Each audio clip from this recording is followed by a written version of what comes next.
Good evening everyone and welcome to this council meeting of the 17th of October 2022, which is being held in person in the council chamber at the Civic Centre, 25 Ferris Boulevard, South Morang. I'm Lydia Wilson, Chair of Council, and before I commence, I just wanted to acknowledge that this is the first council meeting that we're undertaking using council's newly adopted governance rules. The rules were adopted by council at the last meeting, and you'll notice that there are a few new additions to the formalities of the council meeting, and they include the introduction of a diversity statement which replaces the Lord's Prayer, the inclusion of the Taungurung people in council's acknowledgement of traditional owners statement, and there's also changes to public question time to make meetings more publicly accessible and allowing greater direct interaction between residents and council. So we're really pleased to now be working under the new governance rules. I'd now like to introduce my panel colleague, Peter Duncan. Good evening, everybody. And could I also just note at the outset that Administrator Eddie is an apology this evening. And I'd now like to introduce our Chief Executive Officer, Craig Lloyd, and ask him to also introduce members of the executive leadership team in attendance this evening. Thank you, Chair, and good evening, everyone. So I'd like to introduce our Director of Community Wellbeing, Kate McCackey, Director of Planning and Development, Mr Justin O'Mara, Director of Infrastructure and Environment, Ms Debbie Wood, Executive Manager Governance and Strategy, Mr Frank Joyce, and our Executive Manager Public Affairs, Ms Janine Morgan. Thank you, Chair. Thank you, Craig. On behalf of Council, I recognise the rich Aboriginal heritage of this country and acknowledge the Wurundjeri Willem clan and Taungurung people as the traditional owners of lands within the city of Whittlesea, and I'd also like to pay my personal respect to elders past, present and emerging. And I'd also now like to read our new diversity statement and good governance pledge. At the City of Whittlesea, we are proud of our diversity and the many cultures, faiths and beliefs that make up our community. We strive to be an inclusive, welcoming city that fosters active participation, well-being and connection to each other and this land. We commit as a council to making informed decisions to benefit the people of the City of Whittlesea now and into the future, to support our community's vision of a place for all. Thank you. We do have a number of acknowledgements this evening, and I wanted to start off by just making a short acknowledgement in relation to our extreme weather events and storm damage, and also the role of our emergency services. So on behalf of our community, Craig and I wanted to say an enormous thank you for the support of our local emergency services teams over the past week. To the Whittlesea SES, to Victoria Police, Yarra Valley Water, Ambulance Victoria, our local CFA brigades, and the many volunteers and community members involved in the response to date, we really want to thank you all for the amazing efforts that you've made in keeping our community safe. Our thoughts also go out to the many other municipalities across the state of Victoria that have been experiencing flood damage and making a lot of endeavour at the moment to protect their municipalities. And I know for a fact that the City of Whittlesea is providing a lot of support to other municipalities, and I'll let Craig make some additional comments later on at the council meeting in relation to that support. I'd also like to make a condolence statement for former councillor William Evan Harris. I'd like to acknowledge his recent passing. He was first elected to the Shire of Whittlesea in 1977, initially to the Epping riding or ward, and then after a ward boundary change in 1979, he represented the South East riding. Councillor Harris served from 1977 to 1988. And during this time, the Shire of Whittlesea, as it was known, experienced very significant growth, and Councillor Harris and his colleagues oversaw the development of several important facilities that are much loved by our community, including the Laylaw Library, a pavilion at RG Cook Reserve, and various preschool centres. It was also during this time that the Shire of Whittlesea was proclaimed a city. Our thoughts obviously go to Councillor Harris's family and friends at this time. The last acknowledgement I'd like to make this evening is in relation to our glass recycling service. This week marks the beginning of our new glass recycling service, and as part of the Victorian Government's requirement of a standardised 4-bin waste and recycling system for all councils, the City of Whittlesea is one of the first metropolitan councils to be rolling out a separate glass recycling bin for residents, obviously helping our residents to divert more waste from landfill. Clearly, separating glass bottles and jars from other recyclable materials means that the quality of the recycling we collect is much better and more can be kept out of landfill, which really is our aim. We're really proud to be one of the first councils to recycle glass, and I certainly believe that I know that residents have been sent information about their collection date, and all of the details will also be available on Council's website. I should just note that we did a formal launch of our glass recycling today alongside Craig, and also representatives from JJ Richards, who are the contractor who will be collecting the glass material. And it was very exciting to be there at that launch. So I acknowledge again the efforts of our staff in getting to this point today. Thank you. Any further acknowledgements, Yes, Peter? Chair, I've just got two, thank you. Firstly, I would like to acknowledge that tonight in the chamber we have members of the Whittlesea Youth Advisory Committee who are here. We have the Chair, Angela Rolewski, and the Deputy Chair, Kay Nat Virk. So a warm welcome to you here tonight. The Youth Advisory Committee is a group of 15 local young people whose purpose is to work together with Council to ensure local young people's needs are represented and that they have a voice in the decision-making processes within Council. So thank you all for joining us tonight. We hope you find this meeting valuable and informative, so welcome. I have another close to my heart acknowledgement here, as anyone who knows me, and that is at the City of Whittlesea. We're celebrating the success of a local business, and it's the Whittlesea Bakehouse that was recently given recognition for their meat pies, being named the best meat pie in Australia. So not just in Victoria, but across Australia, in the official Great Aussie Pie competition. I'm sure it was not easy task to pick the best meat pie, but it's just fantastic that one of our local businesses in the Whittlesea Bakehouse has taken out those top honours across the country. So well done to all of them. Thank you, Administrator Wilson. Thank you very much, Administrator Duncan, and can I also welcome members of our Youth Advisory Committee here this evening. We're delighted to have you in attendance. Thank you. As indicated earlier, I now formally note that Administrator eddies an apology for tonight's council meeting.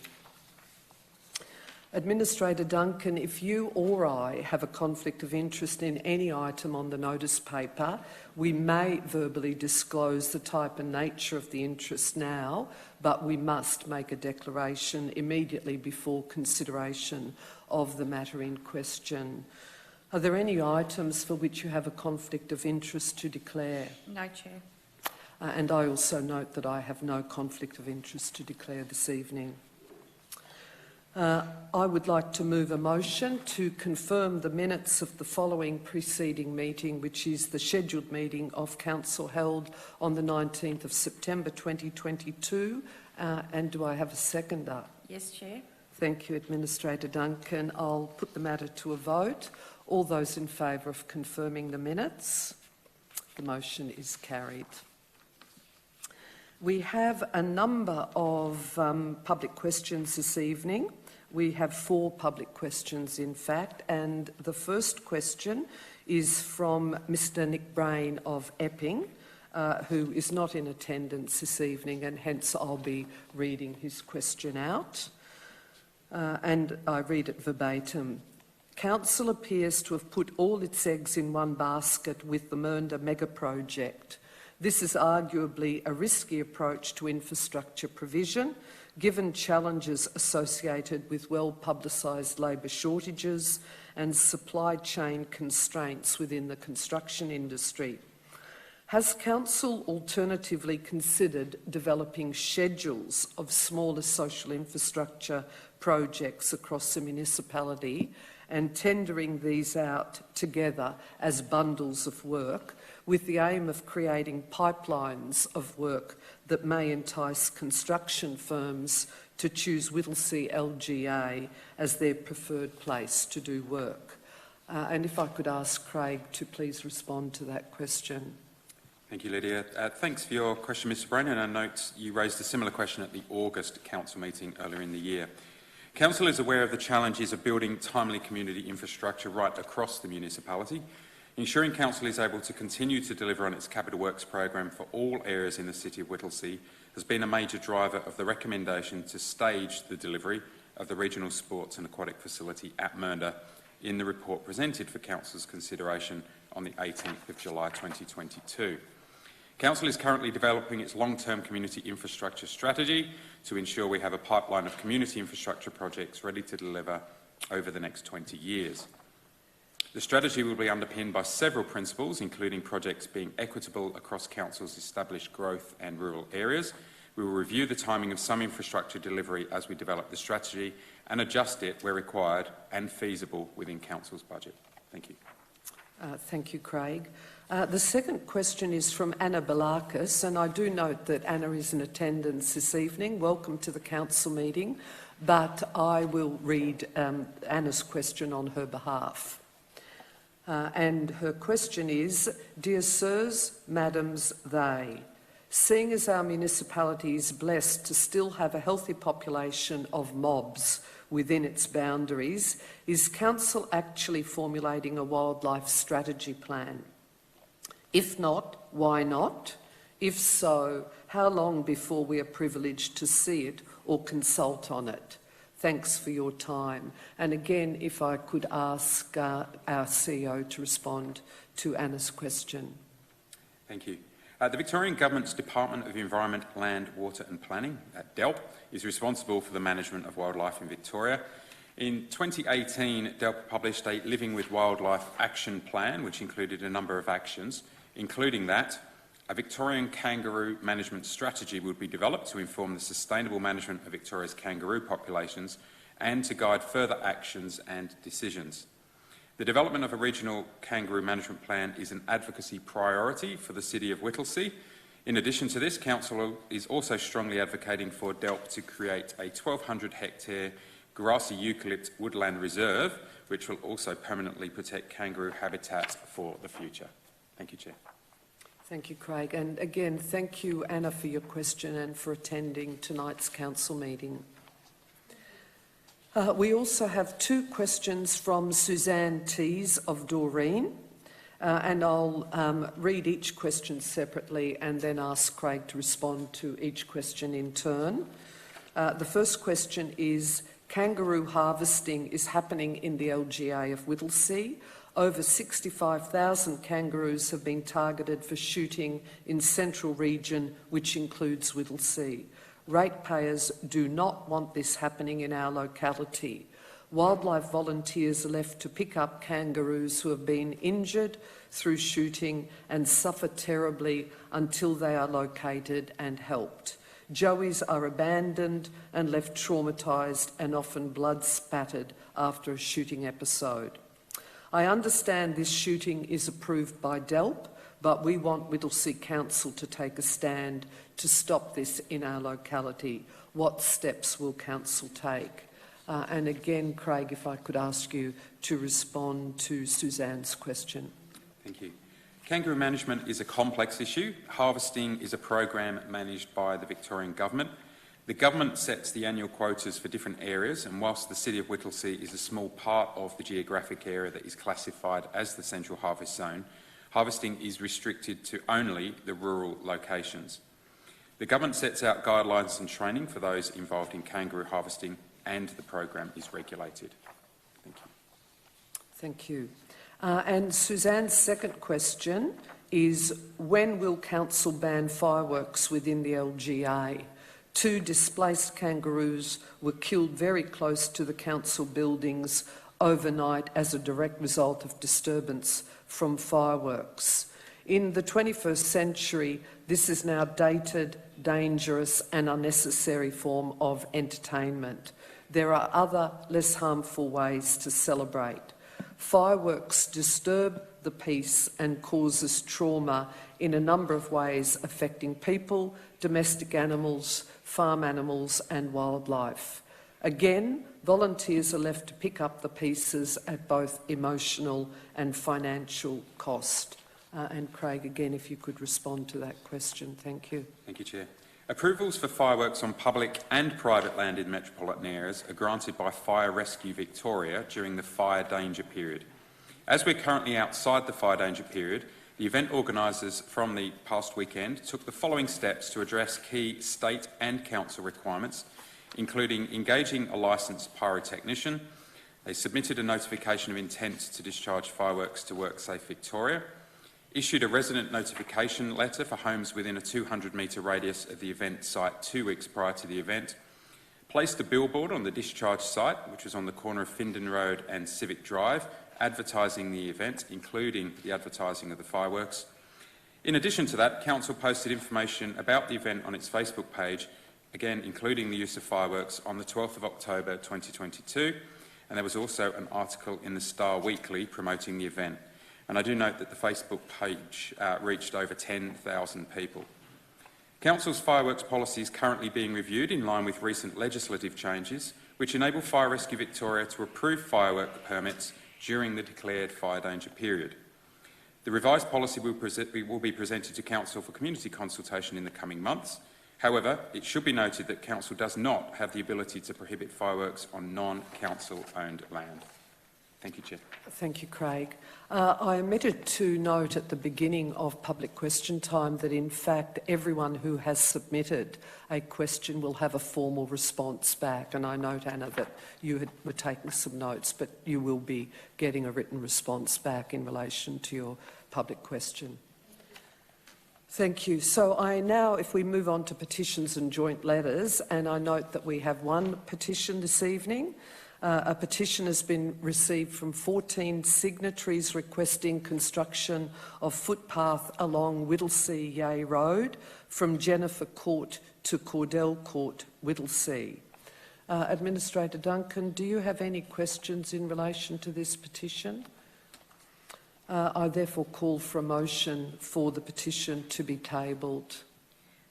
I move to resolve that the Council receive the petition from 14 signatories requesting construction of a footpath along Whittlesea Yea Road from Jennifer Court to Cordell Court, Whittlesea, and officers present a final report and recommendations at the 12th of December 2022 Council meeting. And I'm very happy to second that motion. Would you like to speak to the motion, Administrator Duncan? No, Chair, we'll just wait until we get the report back. I'll now put that motion to a vote. All those in favour? The motion is carried. Administrator Duncan, we're now going to be working through the agenda, obviously commencing with general business. And the first item of general business is item 5.1.1, Epping Animal Welfare Facility renaming. And if I could call on our Director of Planning and Development, Justin O'Mara, to introduce this item.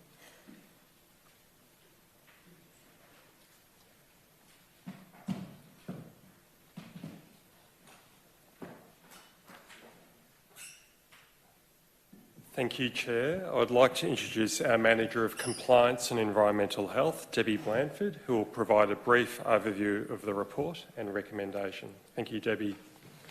Thank you, Justin, and good evening, Council. I'm pleased to present this report to Council for consideration this evening to commence the public exhibition of the proposed renaming of the Epping Animal Welfare Facility to the Whittlesea Animal Facility.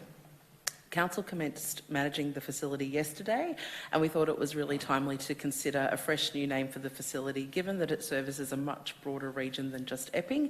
It actually services the northern region of Melbourne, being the cities of Whittlesea, Marybeck and Darebin. The traditional owners of the land on which the facility is located are the Wurundjeri Willem clan, and as such we approached the Wurundjeri Woiwurrung Aboriginal Cultural Heritage Corporation seeking some suggestions for Aboriginal names to use in the title of the facility. The name that the corporation offered was Whittlesea, meaning we together, and this was the only name supplied for Council's consideration. We've also engaged an Aboriginal artist to develop some concept logos to use alongside the three councils' branding, and you'll see the logo concepts attached to the report this evening.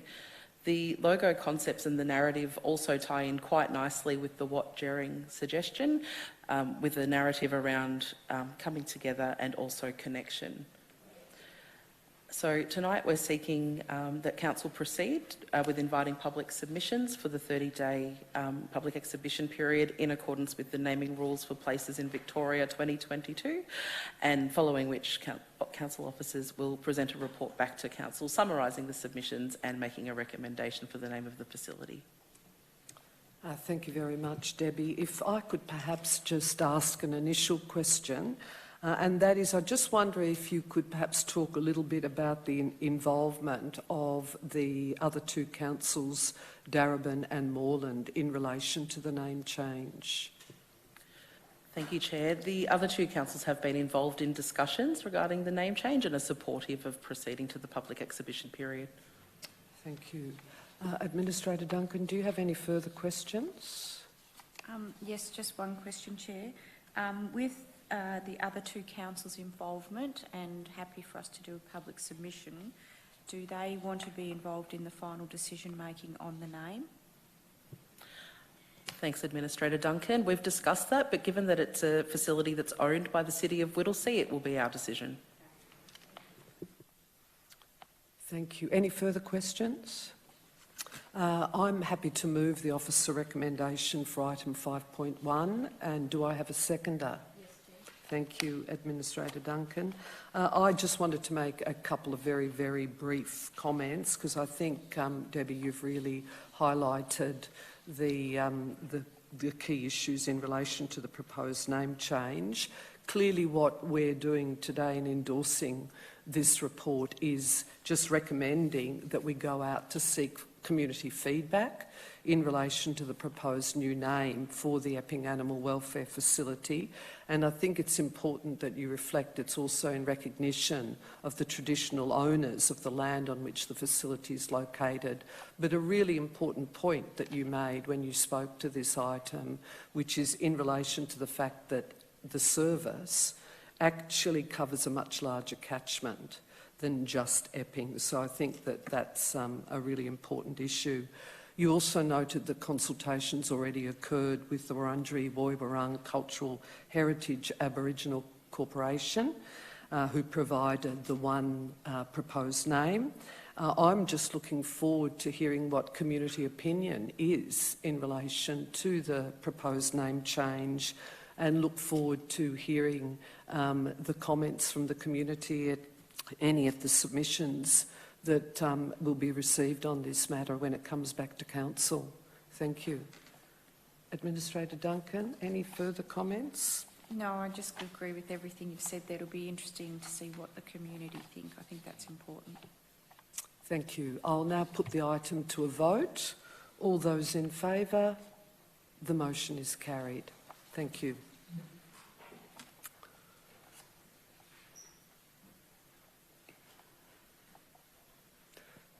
Item 5.2.1, Draft Thomastown and Layla Place Framework. And if I could call on our Director of Infrastructure and Environment, Debbie Wood, to introduce this item. Thank you, Chair. This is a really exciting bit of work for Laylaw Thomastown, a real framework for a place-based approach and how we can move this area forward.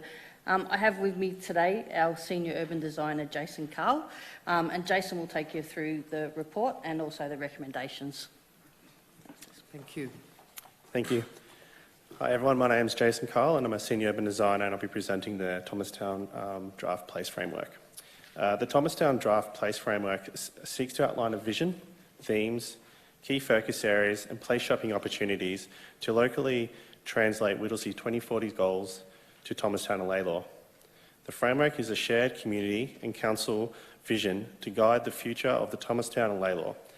The framework recommends a series of priority projects that will shape local places and form connections to deliver a network of improvements over time. Since 2019, extensive consultation has occurred where Council has asked community to share their challenges, opportunities and love of Thomastown and Laylaw. Engagements have included previous activities such as the Walking Thomastown event and the formation of targeted stakeholder groups. The document has translated the community voices to a place-shaping opportunity. Five key themes have been developed. They are number one, greener spaces. This is to ensure more usable space and improve tree canopy in connection to open space. Connected places. That looks at better access to key destinations that support comfortable experience for all types of travel. Shared local culture, ensuring that our places are distinct for people to gather, to celebrate local heritage and culture. Number four, vibrant town centres and industries. This is to ensure our town centres are vibrant with safe, attractive areas and to foster better local employment. And number five, to enhance character. This looks at safer public spaces and support improvement, development, quality and vitalisation. We now aim to seek final round of engagement that will not only inform the original community and industry stakeholders, but to expand to reach more people in Thomastown and Laylaw. We'll ask the community to provide comment and prioritise which opportunity is important to them. Our community engagement will include a series of in-person and online opportunities as we have a stronger focus to face-to-face to meet the needs of the community. Online portal for the entire month to have elements that will help them engage, direct emailing and mailing and much more. It is intended that the final Thomastown and Laylaw Place Framework will be presented to Council for endorsement by June 2023 and to be used to inform the development of the future Council actions. Our recommendation is that we seek Council endorse the draft Thomastown and Laylaw Place Framework for community consultation from the 1st of November to the 30th of November. Thank you very much, Jason. I think that was a really comprehensive overview of the report and its recommendations. Administrator Duncan, do you have any questions in relation to this draft framework? I also have no questions, but I'm very happy to move the officer recommendation for item 5.2.1 and I'm seeking a seconder. Thank you, Administrator Duncan. I think, as I indicated, Jason, you provided a really comprehensive overview of the fact that really what we're endorsing today is placing the draft Thomastown and Laylaw Place Framework on public exhibition, basically for the month of November.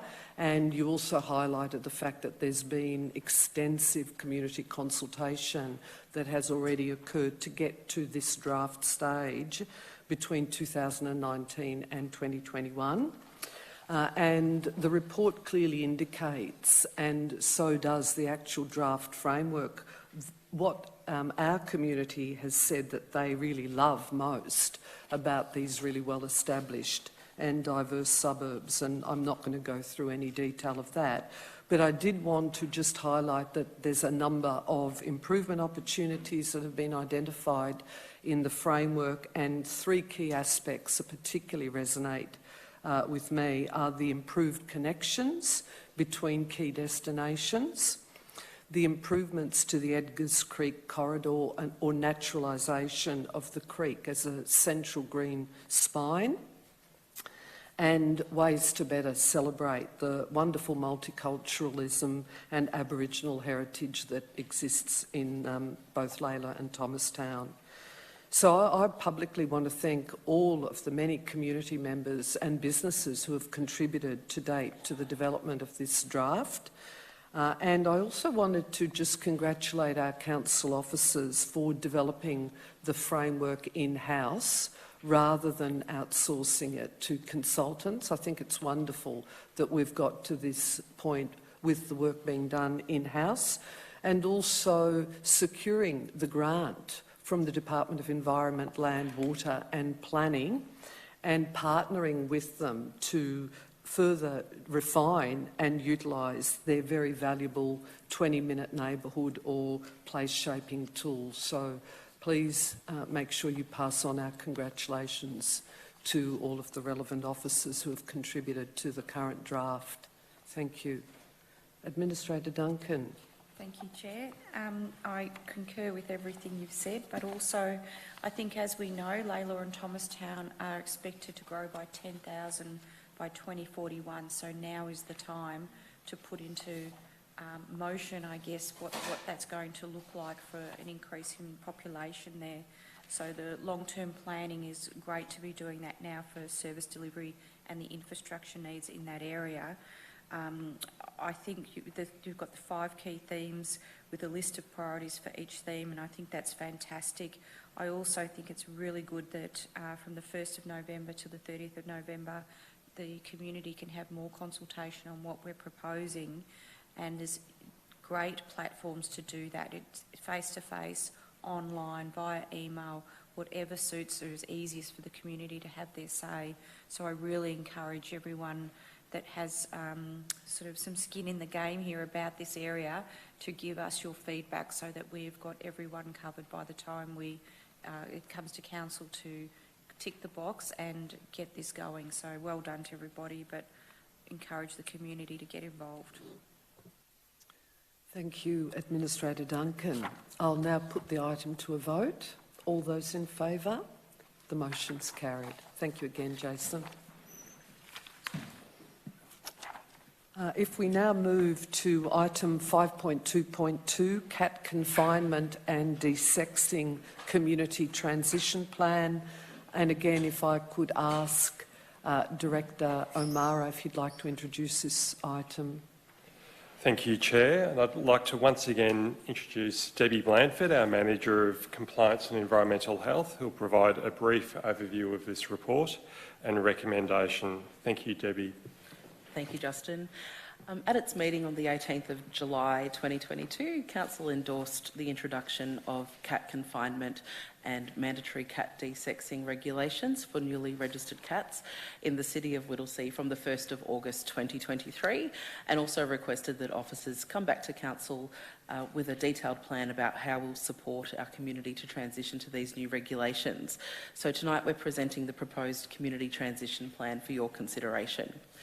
The plan includes a wide variety of different communications and engagement activities to raise community awareness and also offer support as the transition date approaches.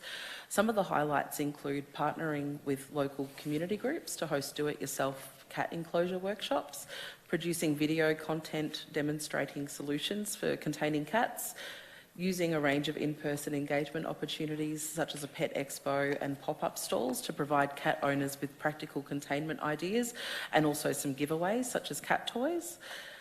Direct email and mail to our registered cat owners to keep them up to date as the transition date approaches, and also information being distributed through media releases, newspaper and radio advertising, our local scoop, and online via the Council's website, Engage Whittlesea, and social media. We also have a strong focus on how we engage community members who speak English as a second language, or perhaps not at all. And we plan to attend community meetings of different cultural groups, host pop-up stalls with staff language aids, and also have our printed material translated into the most spoken languages in the City of Whittlesea. When preparing this plan, we spoke to other councils who've recently undertaken similar changes, and their advice was to allow sufficient time for the community to transition. Our proposed plan has incorporated all of the activities that those councils have undertaken and then some on top of that. So tonight we're seeking council endorsement to implement the community transition plan to assist cat owners to transition to the new cat confinement and mandatory desexing regulations coming into effect in August next year. Thank you very much, Debbie. Administrator Duncan, do you have any questions in relation to this item? Yes, Chair. I note from the officer report and transition plan that 37 of 79 councils have some form of cat confinement in place, and a further 17 are actually considering an introduction of a cat confinement law. So we're not just doing this off our own bat here. But have we done any specific mapping of our abutting municipalities and their current or proposed law in relation to cat confinement? Yes, we have. So it's a little bit of a mixed bag with our 7 directly abutting neighbours. So in relation to confinement laws, Darebin, Mitchell and Nillumbik all have a sunset to sunrise curfew in place. Marybeck have undertaken their community engagement but haven't yet made a decision, but are considering introducing similar laws. Murrindindi has also indicated that they'd be introducing or considering introducing a confinement laws, and Banyule and Hume currently don't have curfews in place. In regards to mandatory desexing, both Marybeck and Nillumbik have mandatory desexing for cats, and none of our other neighbours currently have this in place, and as far as I'm aware, don't have any plans to introduce this at the moment. Okay. Thank you. Any further questions, Administrator Duncan? No, I've got no specific questions in relation to this item. So could I seek a mover for the officer recommendation for item 5.2.2? I'm happy to move this, Chair, but I've got an additional part 2 to the recommendation from officers. So part 1... Which is currently being projected. Part 1 is endorse implementation of the community transition plan to assist cat owners to transition to a cat curfew and mandatory cat desexing for newly registered cats that come into effect from August the 1st, 2023.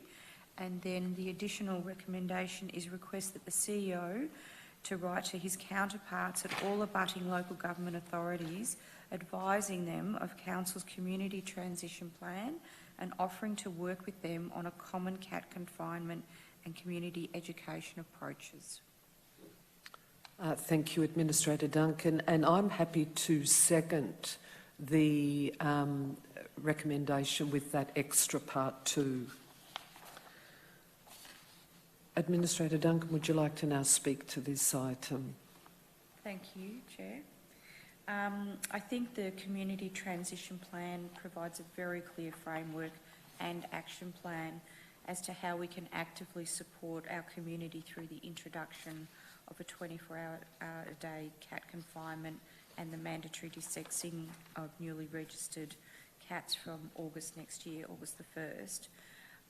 We understand that this is a big change for many cat owners, and hence that's why we have such a long lead time and comprehensive transition plans and assistance for the community to understand how they can do this, and there's enough time to sort of get your head around it and not fear the change, I suppose.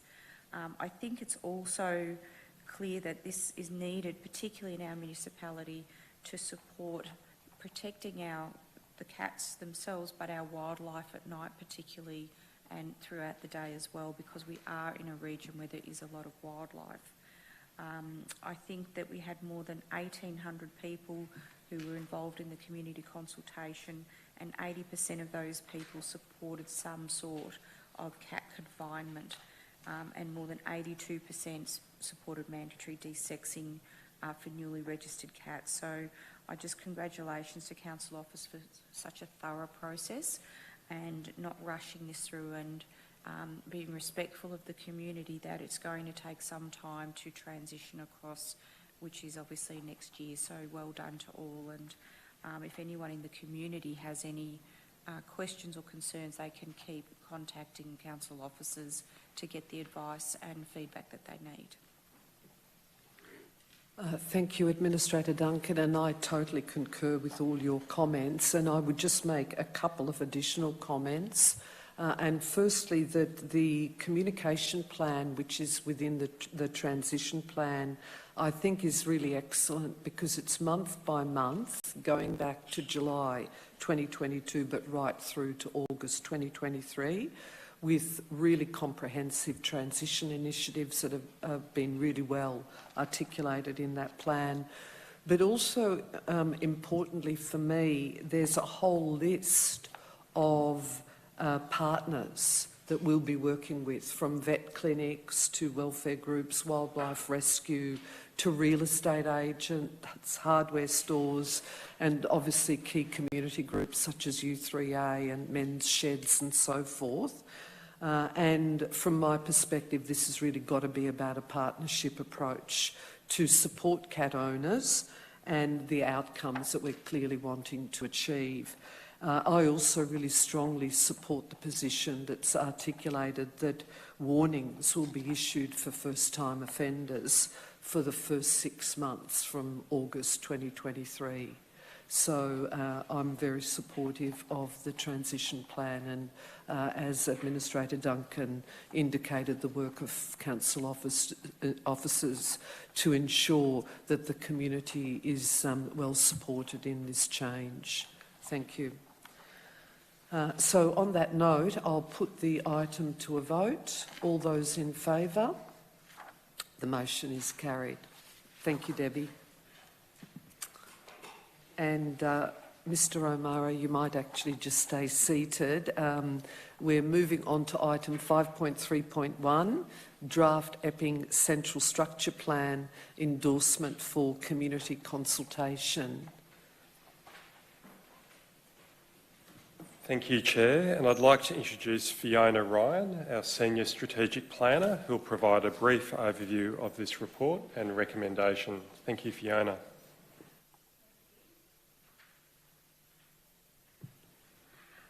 Thank you. So tonight's report primarily seeks endorsement of the final draft version of the Epping Central Structure Plan for the purposes of seeking or going out for community consultation. The development of the refreshed structure plan has been informed by and responds to community consultation undertaken as part of previous consultation as part of the Epping Central Structure Plan review, with the most recent phase of consultation being that for the Future Directions paper. And the Future Directions paper sought feedback on some of the potential directions for the centre as a whole and also for specific precincts within the centre. The draft Epping Central Structure Plan has been revised to align with the goals of Whittlesea 2040, A Place for All, which was a key aim of the Structure Plan review. It is proposed to exhibit the Structure Plan for a period of 6 weeks between the 24th of October and the 4th of December 2022. As part of the exhibition process, we'll be directly notifying all owners and occupiers within the structure plan boundary. We'll also be notifying education facilities, community groups, agencies, and all other key stakeholders previously notified as part of the structure plan review. It's important to note that the vision for a highly integrated, high-density, mixed-use precinct, being both for residential and employment activities, remains sound. So there are no significant changes proposed to the planning policy framework or to the overarching vision for the centre, but we do seek to build on that, looking towards the significance, the regional significance of the health precinct and also its proximity to the Melbourne markets. This report therefore recommends that Council endorses the Epping Central Structure Plan for the purposes of community and stakeholder engagement, and also note that the outcomes of the community and stakeholder engagement will be reported back to Council as part of the finalisation of the plan in March or April 2023. Following endorsement of the structure plan, is proposed to commence stage 4, being the final stage of the Epping Central Structure Plan review, being the preparation of a planning scheme amendment to give effect to the refreshed structure plan in the Whittlesea planning scheme. Thank you very much, Fiona. Administrator Duncan, do you have any questions? I've also not got any questions. Obviously, we've had briefings on this very important item, and we've had the opportunity to review all the material and also ask any questions at that time. So I'm now seeking a mover for the officer recommendation for item 5.3.1. Happy to move that, Chair. Thank you, Administrator Duncan, and I'm very happy to second the item. Administrator Duncan. Thank you. I think it's fair to say that this is really important that residents of the City of Whittlesea have their say in this consultation phase that's commencing on the 24th of October, as you just stated, because it's one of the largest activity centres in the City of Whittlesea.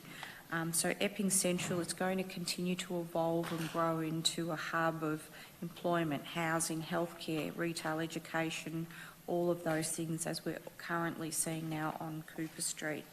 And to that point, the boundary of the structure plan has been revised, I note, to incorporate the new Epping site on Cooper Street, which is currently under a significant development. It's hospital, housing and all sorts of things happening there.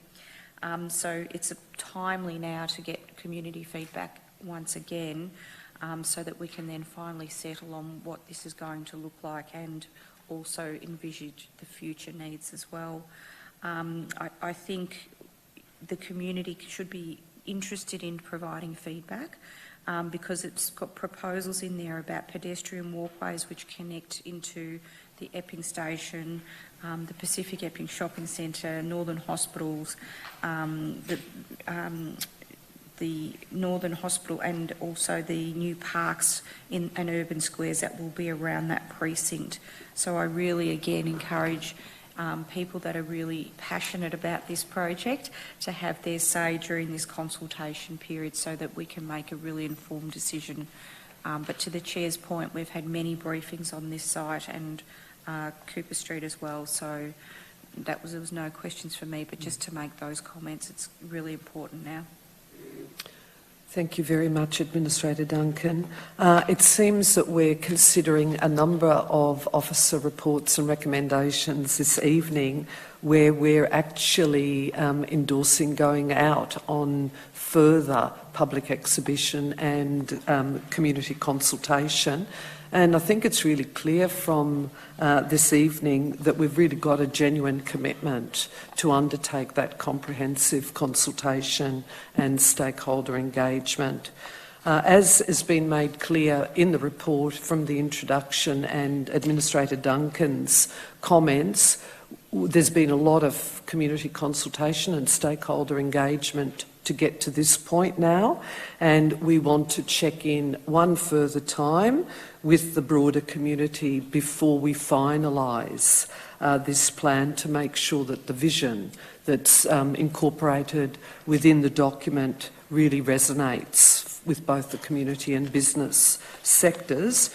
The report indicates quite clearly that there's been a number of very, very significant land use and transport infrastructure changes since the original Epping Central Structure Plan was adopted, which was in 2011, such as expansion of the Northern Hospital, Epping Community Services Hub, planning for the development of the Epping renewal site, development of Costco supermarket and Quest service apartments, to name a few that are clearly identified within the report. So it's timely that this goes back out on public consultation, and I'm going to be very interested to hear the comments from community and business, and I note in the report that Council's Business Advisory Panel will also be asked to provide input. So thank you again for all your work, and we look forward to further consideration of this item. And I'll put the item to a vote. All those in favour? The motion is carried. Thank you.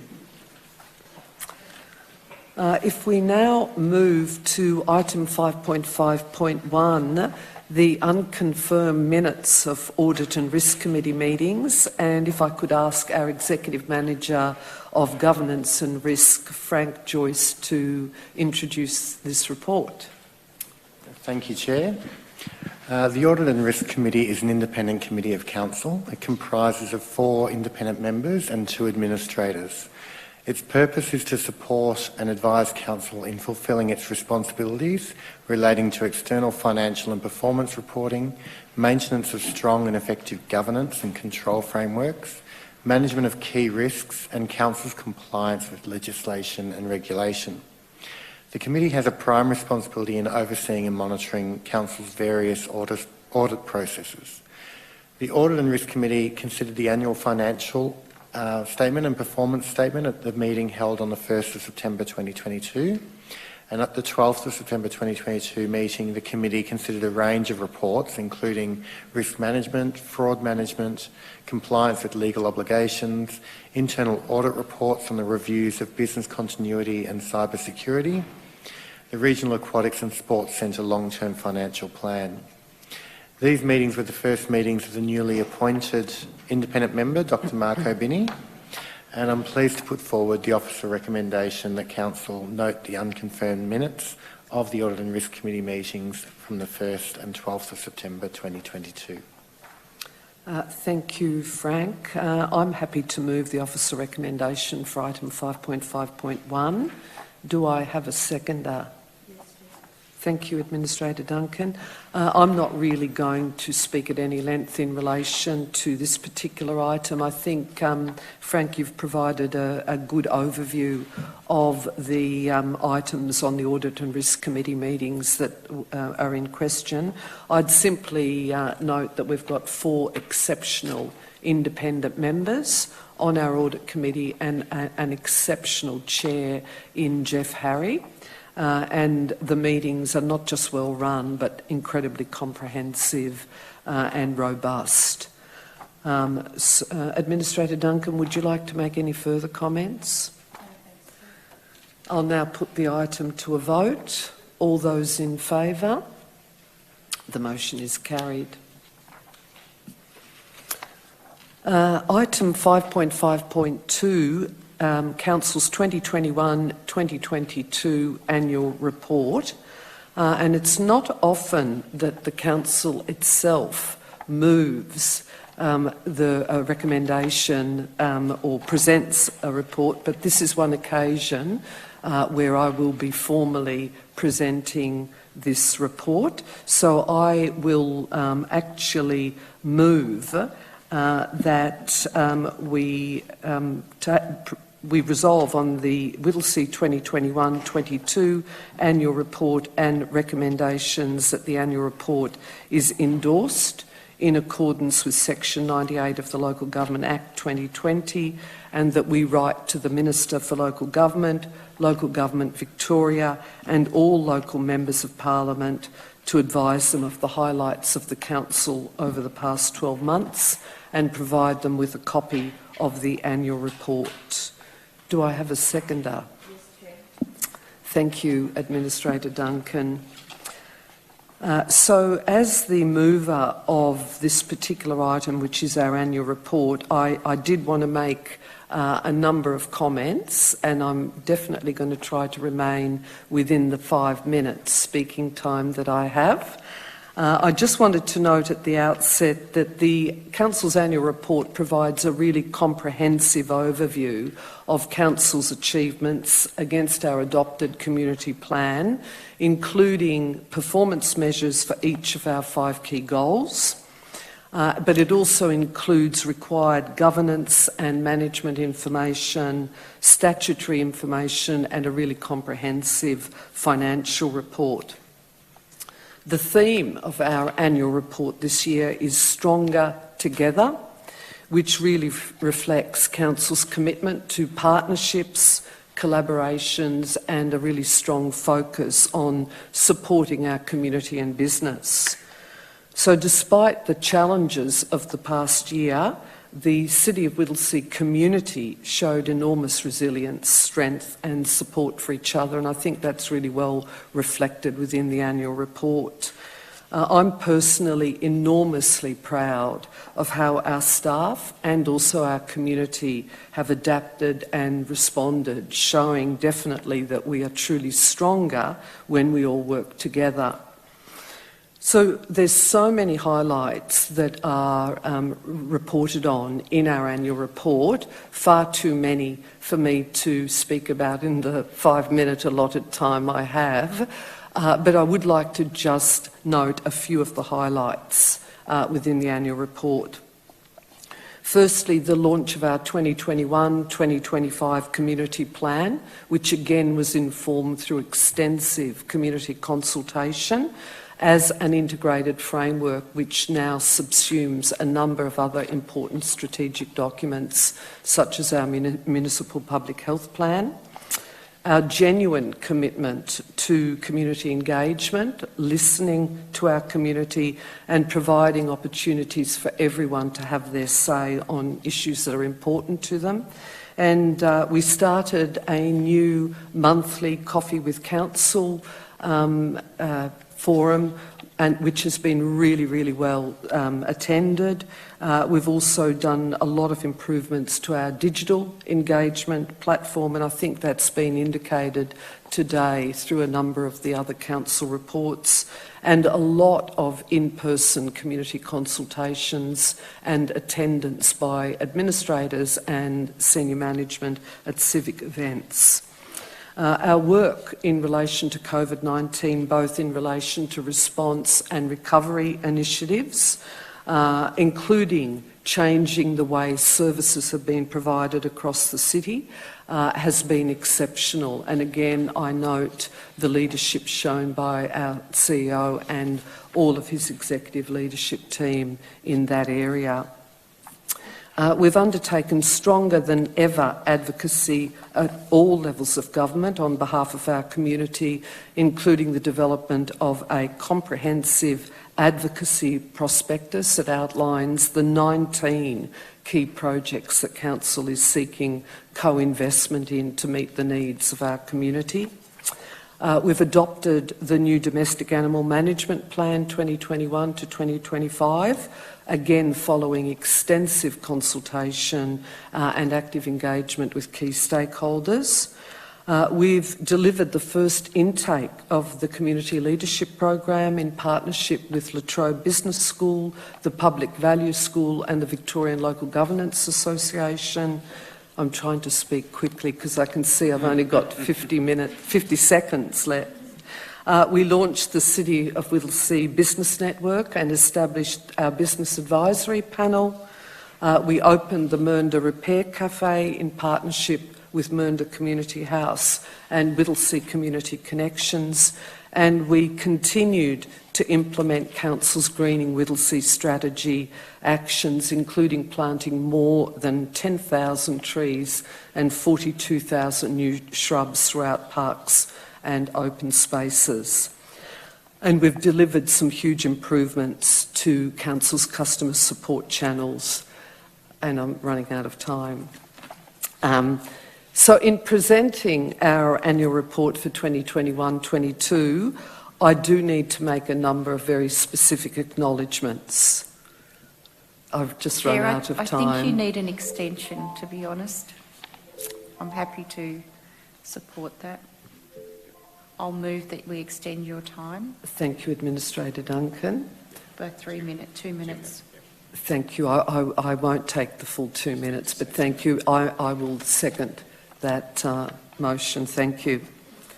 So I was just saying that I would like to make a number of specific acknowledgements in relation to our annual report. Enormous appreciation to our residents, community organisations, frontline and emergency services and businesses for all of their individual and collective efforts and preparedness to partner with Council. We just cannot do it on our own.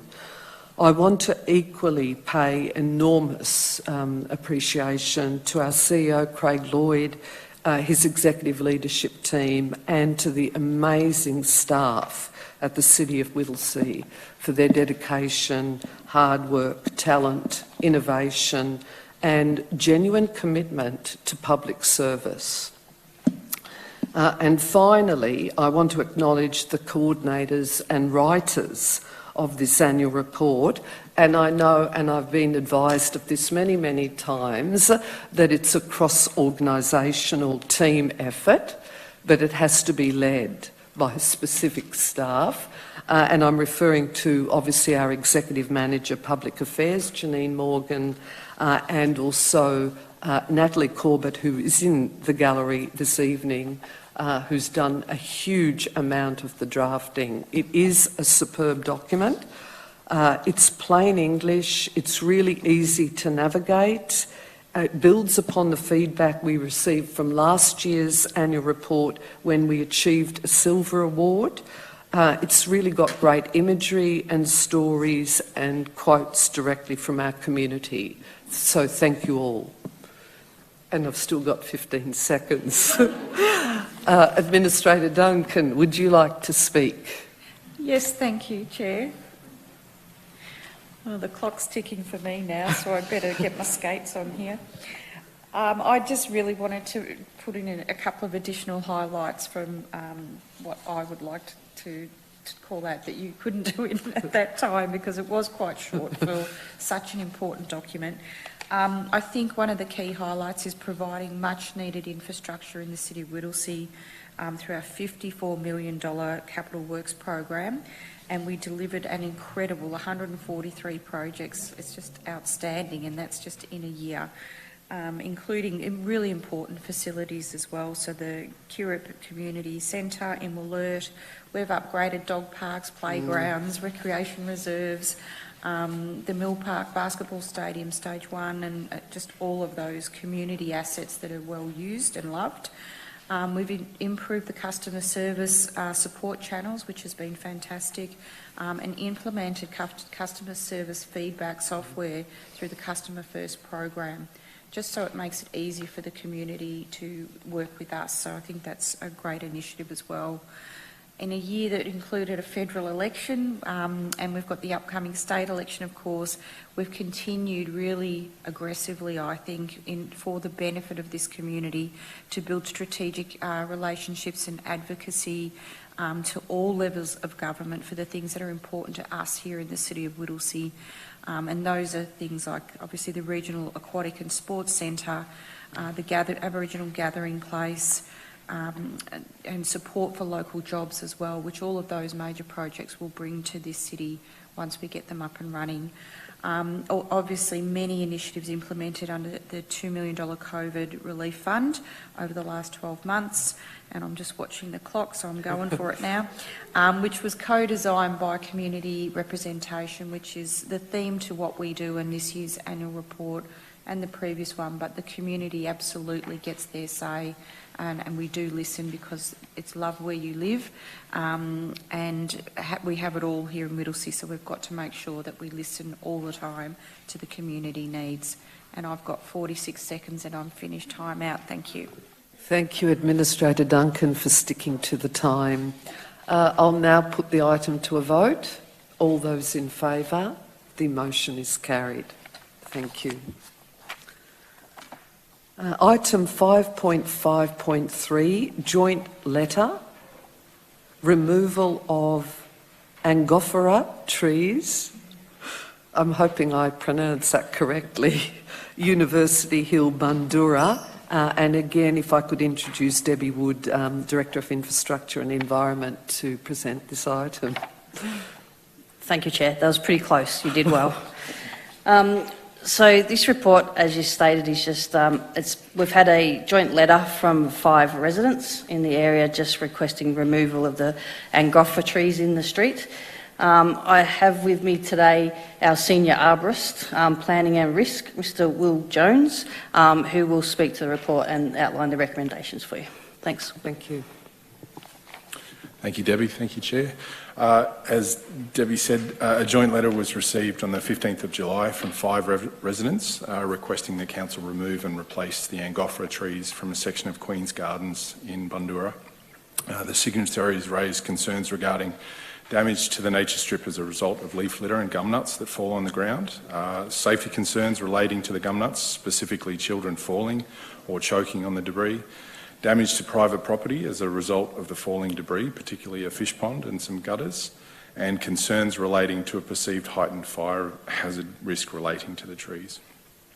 A site meeting was organised by Council on 12th of August to discuss the residents' concerns, and a commitment was made at this meeting to undertake an independent report regarding the health and safety of the trees concerned.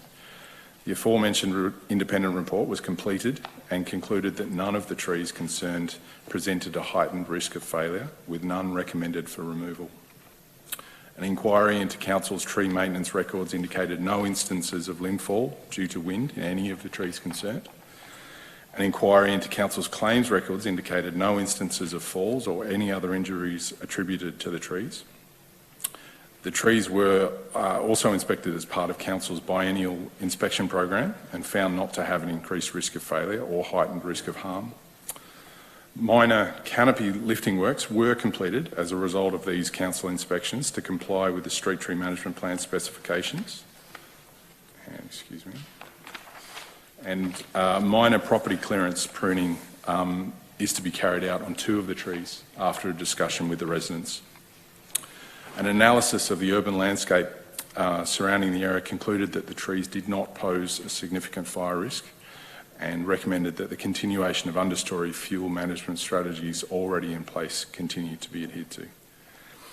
As a result of these assessments, the following recommendations are made to Council. The Council resolve the Council officers advise the signatories of the joint letter that the trees will be retained and continue to be monitored and maintained as part of Council's biennial inspection program and street sweeping program, and that as a result of the on-site meeting comprising of 2 signatories, Unit Manager Parks, City Forest Management, Manager Maintenance Operations and Senior Arborist Planning and Risk, the 2 trees will be pruned back from the residents' property line, with these works to be completed prior to the end of the calendar year. Thank you very much, Will. Administrator Duncan, if you don't mind, I might just quickly jump in because I did have a question which related to the issue of safety concerns with children falling or choking on the debris and also damage to private property. But I've heard you indicate in your overview that there have been no specific incidents that you have identified that have come into Council or any specific claims in respect of either one of those particular issues. That's correct, Chair. There are a search of the claims records indicate no reports of any such instances. Okay, thank you. Thank you for that. Do I have a mover for the officer recommendation for item 5.5.3? Oh, sorry, I should have asked Administrator Duncan, have you got any further questions of Will? No, you asked the question I was thinking as well, just as there are any reports, but that's been answered. So thank you, Chair, and I'm happy to move the item. You're happy to move the officer recommendation for item 5.5.3. I'm happy to second the officer recommendation. Administrator Duncan, would you like to speak to the item? That would be delightful. Thank you, Chair. It's really just to note that we have a really great process, I believe, with important and sensitive issues such as this, where we go to a meeting on site with the residents and we genuinely listen to their concern, and we undertake our own arborist to do an assessment and commissioning independent arborist assessment, which also is publicly available. And finally, we genuinely consider where there is further action that Council can undertake. In this instance, some additional pruning of 2 trees from the property line, those sorts of things. So it's not just a cut and dried, the trees need to go and we say no, they don't. We actually look for a solution where we can to help our residents. So I think that's a great way to go about things, and I think the community appreciate that. Thank you, Administrator Duncan. I 100% agree that I'm incredibly impressed with the process here at Council because it's quite rigorous. It's not just our own arborist who makes the assessment, there's the independent assessment, and as Administrator Duncan indicated, it's also publicly available, and we do attempt to listen and make any adjustments that we can make. So I'm very happy with the officer recommendation as well. And I'll put the item to a vote. All those in favour? The motion is carried. Thank you, Will.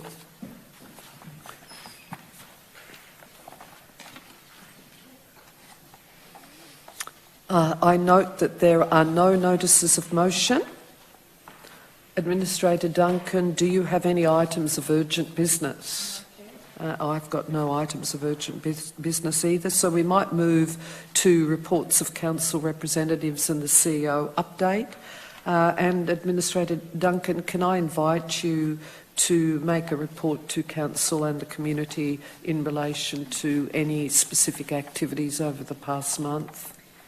This will be quite brief, I think, Chair. So the specific activities I've mentioned tonight are 2 citizenship ceremonies, 2 separate sessions of 150 conferees at each ceremony. So congratulations again to all of those people.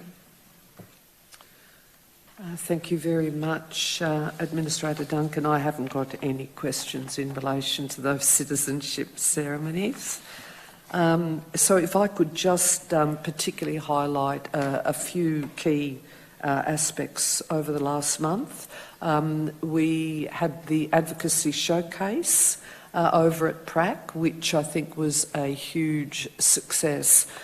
We invited candidates for the forthcoming state government election to attend, and we were able to present.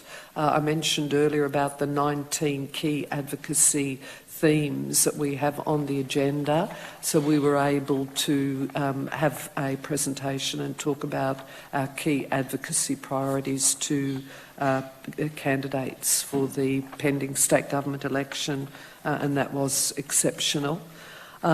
We had the CEO and myself attended the conversation with local Aboriginal community leaders, and it's just a really important opportunity to talk, listen to any critical issues of concern for our Aboriginal community leaders and any issues in relation to council initiatives, and that was a really beneficial discussion. I mentioned earlier that we have commenced the monthly Coffee with Council. We had a Coffee with Council at Epping over the last month, and again that was very, very successful. We had many residents attending to raise specific issues of concern, and if I could encourage any residents who are in attendance this evening to check our website for the dates of the forthcoming Coffee with Council.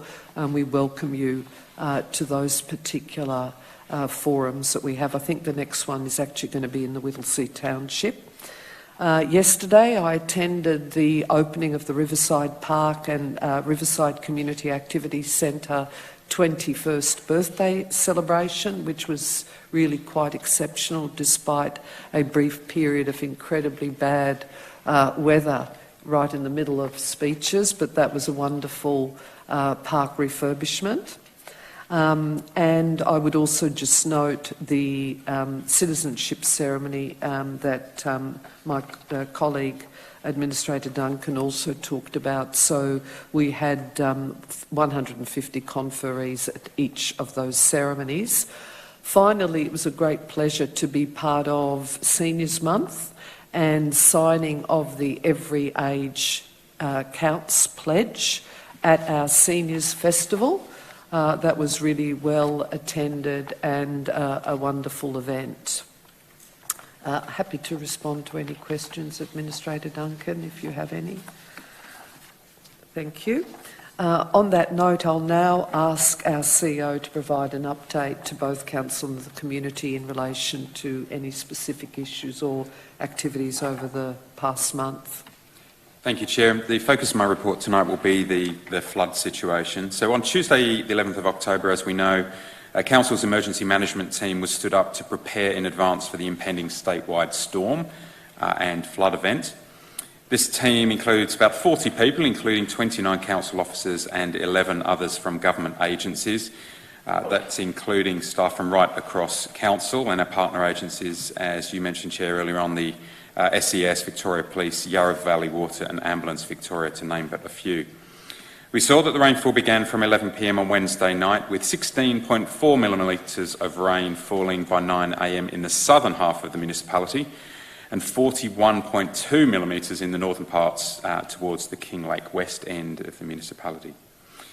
The more severe weather arose from 6 p.m. on Thursday evening, with between 32.2 and 53 millimetres of rain falling by 9 a.m. on Friday.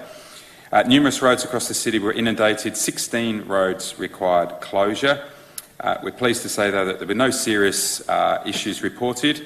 We had 6 houses in Harmony Drive in South Morang that did become surrounded with water, with one home requiring sandbagging, but no water got into the home, which was fantastic. And as we're aware, that by the Friday, the weather eased and there were no more major issues. However, flood warnings were issued for Merry Creek and Plenty River.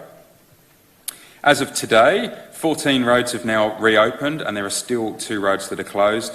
Masons Road still has water over the road, so that will need to be inspected once the water has subsided.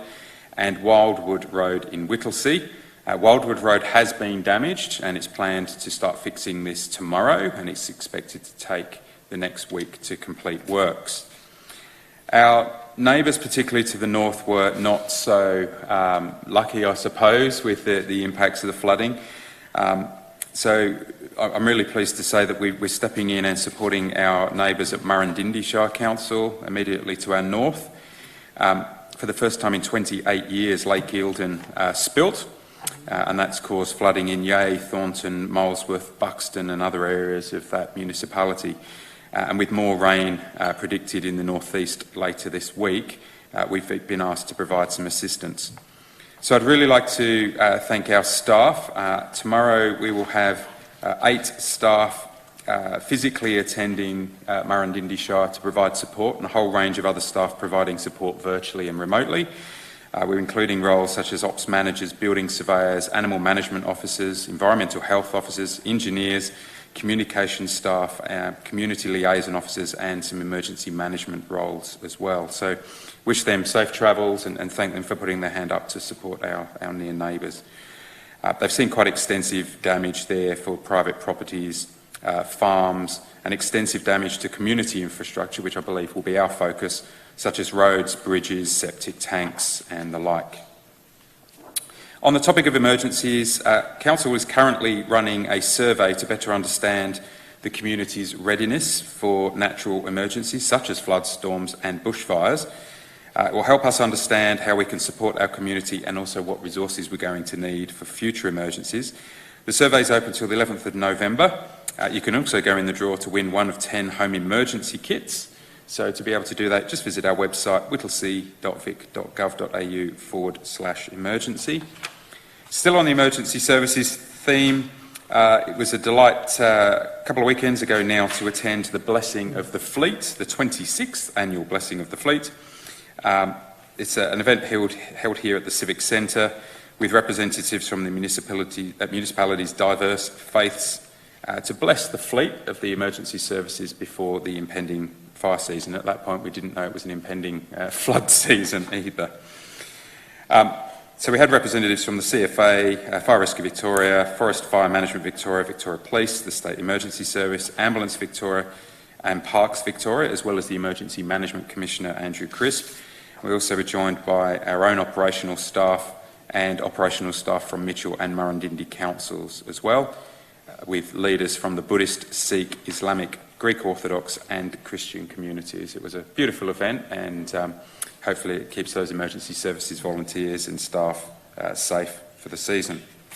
And just finally, we've mentioned a couple of times tonight the Epping Animal Welfare Facility. So as we heard yesterday, marked the start of the City of Whittlesea managing that facility in-house. It's a partnership operation with Marybeck and Darebin councils. The three councils have worked together to develop an operating model. Could I just note that you've reached your 5 minutes? I'll have to ponder whether we're prepared to allow you an extension of time. Yep. I'm happy to move for an extension of time for up to 3 minutes. Thank you, Administrator Duncan. Reluctantly seconded. Thank you, I'm nearly there. The three councils have worked together to develop an operating model which is designed to reduce the current euthanasia rates, reunite the maximum number of animals with their owners and find them new homes. I just want to be really clear that adoption will be undertaken directly from the facility from the start, and Council has partnered in addition with a range of rescue groups and animal welfare groups who will also offer additional adoption opportunities. And it's important to understand that point because we still continue to see much misinformation circulating on that point. And I'm also pleased to say that we have now working for us a dedicated on-site veterinarian as well. Thank you, Chair. Thank you, Craig. I joked about the extension of time, but I think you covered off on some really important matters of interest to our community. And on that note, it should be articulated that our verbal reports will be documented in the minutes. Any questions of Craig, Administrator Duncan? No, just a comment that thank you for clarifying about the animal welfare facility, because there is a lot of misinformation about that.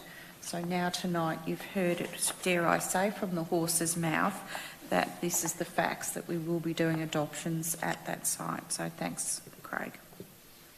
And I would just simply note the proactive approach of council officers, not just in relation to our own municipality from an emergency management perspective, but also supporting other municipalities, and pass on our appreciation as well. Thank you, Craig. So that brings us to the end of the meeting, and therefore I declare the meeting closed at 7:51. My watch was wrong last time. 7:51. Thank you.